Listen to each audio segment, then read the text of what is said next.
The sun rose slow and golden over Deadman's Bluff, painting the dusty street in a quiet, trembling light. A lone rider appeared on the horizon, boots glinting silver in the morning rays, spurs catching like fragments of memory he could not forget.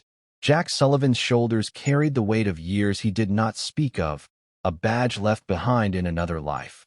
A life he could no longer reconcile with the man he wanted to be. Behind him, Dustfire moved with silent precision, a dark Mustang whose eyes seemed to see into the marrow of the world, judging, knowing, waiting. The town stirred, windows cracked open, whispers brushing against the wind. Wooden boards creaked under the tentative steps of early risers, and the faint clink of horseshoes on stone echoed like a heartbeat. Jack dismounted, letting his boots sink into the dust, inhaling the sun-scorched air that smelled faintly of coffee and hay. Dustfire nudged his shoulder, calm and steady, as if reminding Jack he was not entirely alone. By noon, the rhythm of work began to knit the fragile threads of trust. Jack labored alongside Tom Bradley, hands roughened by rope and leather, moving cattle across sun-bleached pastures. Dustfire mirrored his motions, anticipating each command with a fluidity that made the townsfolk pause. There was a grace in the horse's every step, a silent testament to loyalty and intuition. People started to watch, curiosity softening into respect. Mary Beth Carson appeared in quiet moments, green eyes sharp and steady, offering a warm pot of coffee and a small smile that carried more than civility. Jack met her gaze with restrained hope, a flicker of connection in a town where strangers were measured, weighed, and often found wanting. Silas Crane, rich and smooth, offered gold and opportunity, but Dustfire's stance was enough. Jack declined, trusting the instincts his companion had honed in silence. Evenings came with a hush, the prairie wind threading through wooden eaves and the faint scent of firewood curling in the dusk. Jack would sit, Dustfire grazing nearby, and feel the slow nodding of his soul.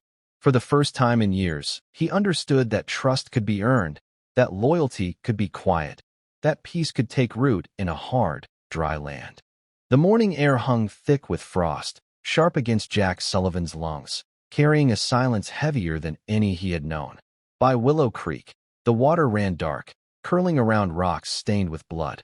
Tom Bradley lay face down, still as the prairie itself, two cruel holes in his back, and a bandana, Jack's own, stained and tossed nearby. The world spun slow, every sound amplified. The whisper of wind over reeds, Dustfire's pawing hooves pressing urgency into the frozen ground. Jack's stomach churned. Disbelief fought the metal taste of fear in his mouth.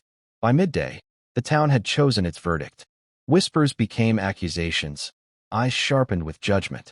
Sheriff Morrison's boots echoed on the wooden floor of the jail as he informed Jack, "You're charged with murder." The words struck like the rope that already waited in imagination.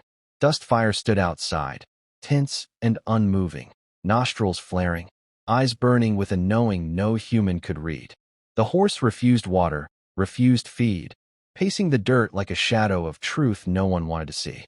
Mary Beth Carson watched from the saloon window, hands clenched over a cup that had gone cold, a knot of doubt twisting in her chest. Preacher Williams came quietly, a man whose faith was measured in deeds more than words, and listened as Jack told every detail, every sensation, every shadow that lingered around the creek. The horse's restless cries drew their eyes again and again, leading them toward the hidden corners, under branches, to a patch of earth disturbed in secrecy. They unearthed canvas wrapped tight, bloodied spurs, a folded shirt, letters promising threats, and Bradley's own journal. Crane's name seeped from the pages like poison, the pattern of greed and betrayal laid bare. The wind shifted, carrying the scent of dirt and smoke, the hush of anticipation curling through the town streets. Slowly, the cracks in the false narrative began to show. The weight of lies could not hold forever.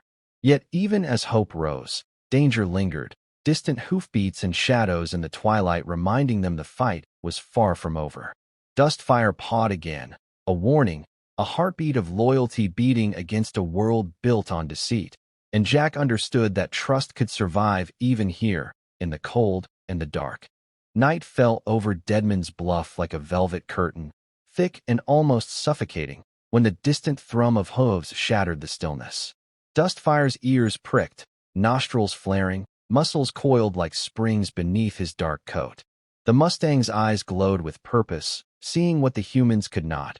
Silhouettes moving through the shadows, men intent on silencing truth.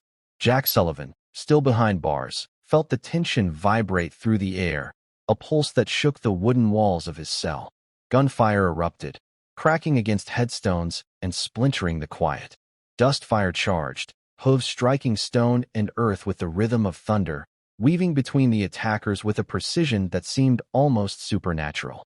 One man stumbled into the line of fire from the arriving marshal, another tumbled under Dustfire's flank. Sparks flew as the Mustang's momentum collided with danger, a storm of movement and raw instinct protecting the man he loved. Jack's chest heaved, heart hammering, the fear and hope mingling into a single, raw ache as he watched the horse fight with intelligence, not mindless rage. By dawn, silence settled again, punctuated only by Dustfire's heavy breaths and the soft groans of the defeated. The outlaws lay captured or broken, their plot dissolved beneath the sheer force of loyalty incarnate. The sun rose pale over the prairie, bathing the town in a gentle light as Judge Whitman ordered Jack's release. He stepped from the cell, knees weak, lungs full of cold, sweet air, and Dustfire ran to him, pressing his head to Jack's chest. No words were needed. The bond spoke louder than justice or law. Silas Crane's empire crumbled as evidence. Letters and journals were revealed. Arrests swept through the county like wildfire. Jack accepted a federal badge once more, the weight different this time. Not shame, but purpose. Dustfire walked beside him, silent and steady, a partner in truth and courage.